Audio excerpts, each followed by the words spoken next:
Lastly, I'd like to speak about strategic competence. That is the ability to recover from a communication breakdown, like a conflict situation. Now, so far we've talked about 3 types of communicative competence. First, we talked about grammatical competence, or speaking in a grammatically correct way. Secondly, we talked about sociolinguistic competence. That is speaking to different people in different ways based on your relationship with them. Aspects like age, gender, and certainly situation. And thirdly, we talked about discourse competence, and that is having conversations that flow and are comfortable and use language that makes sense. And lastly, we'll talk about strategic competence.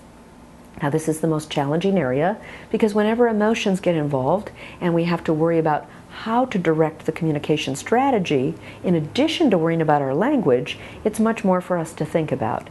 So let's look at some examples from an American perspective. Time is important in the U.S. So let's say you're late to an event and your response is, "I'm sorry, I'm late." And someone turns to you and says, "I just bet you are." Now, obviously, this is a sarcastic or anger response. So you could say something to them like, "Why do you want to bet me?" Which would show that you really didn't understand the expression, "I just bet you are." Or some people might say, "Well, I'm late because I missed my bus, and then I had to go to the doctor because I didn't feel well, and then, well, I meant to come on time," but if you start giving a lot of excuses, you give away your power. And this isn't an effective strategy to address their need, their anger, or their sarcasm at your being late. Instead, you might say something like, "Truly, I am sorry. I didn't mean to inconvenience you." If you deal with the fact that they were inconvenienced, you're addressing the issue, and you're not over-explaining. You might also say, "I'm usually on time. This is a one-time occurrence, and I won't be late next time," especially if it's a work-related situation or one where you're accountable. Another situation is where someone says to you, "I don't like that idea," in response to your suggestion. You might say something to them like, "Well, what would you suggest?" and put the ball in their court. You could also say, "I'm sorry to hear that. Would you mind sharing your thoughts on that?" This will give you more information about why they may object to what you said. Perhaps they didn't object to everything, but they just had some concerns or issues. You could also say, "Tell me more about that." When you say "tell me more," it's obvious to the listener that you're exploring and that you want more information. Avoid escalating by saying things like, "Well, why not? Why don't you like my idea?" Or, "What's wrong with it?" By getting defensive or explaining too much, the communication goes in a different direction. Now, someone could also say, "You dropped the ball," meaning you didn't follow through. What would some responses to that be? Well, you could say again what leads you to that conclusion. The accuser may be angrier at first, but will shed light on the situation so that you can respond. It gives you more information and it buys you time. You could also say, "I'm sorry, I meant to give you a call back. Can we discuss it now?" Which shows goodwill on your part and that you'd like to work out the situation. You could also say, "That's right, let me make it up to you." If you did make a mistake, acknowledge it, admit it, and move on. "I'm sorry you feel that way. What were you expecting?"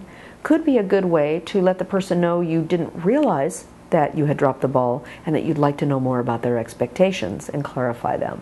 Those are some options to responding to someone accusing you of not following through.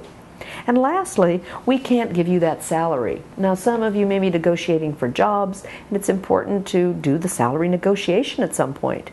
So what are some things you can say to someone saying to you, "We can't give you the salary you're asking for"? "I'd really like the position. Is there room for negotiation?" Instead of negotiating hard with someone, you can simply let them know that you'd like to negotiate and feel out whether or not that's appropriate to the situation. You could also say, "Can you give me more information about the pay range?" By exploring and asking for more information, you're still not becoming too direct or too aggressive while getting more information to support you in the issue of your salary.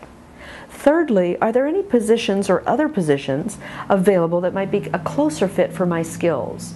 Perhaps the position you're applying for pays too low because it doesn't require the skills that you have to offer, and there might be other positions available in that organization or in a related position somewhere else.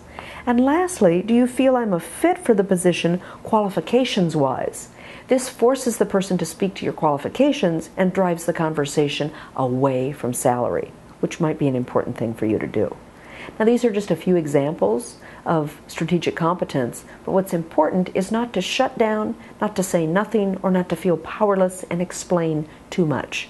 Find strategic ways to answer questions that come up that aren't necessarily the most conducive to a simple answer and aren't necessarily pleasant. I hope this has been helpful to you to explore the 4 areas of communicative competence. At English by the Hour, we help our clients work in the areas of accent modification and communicative competence. Please contact us for more information.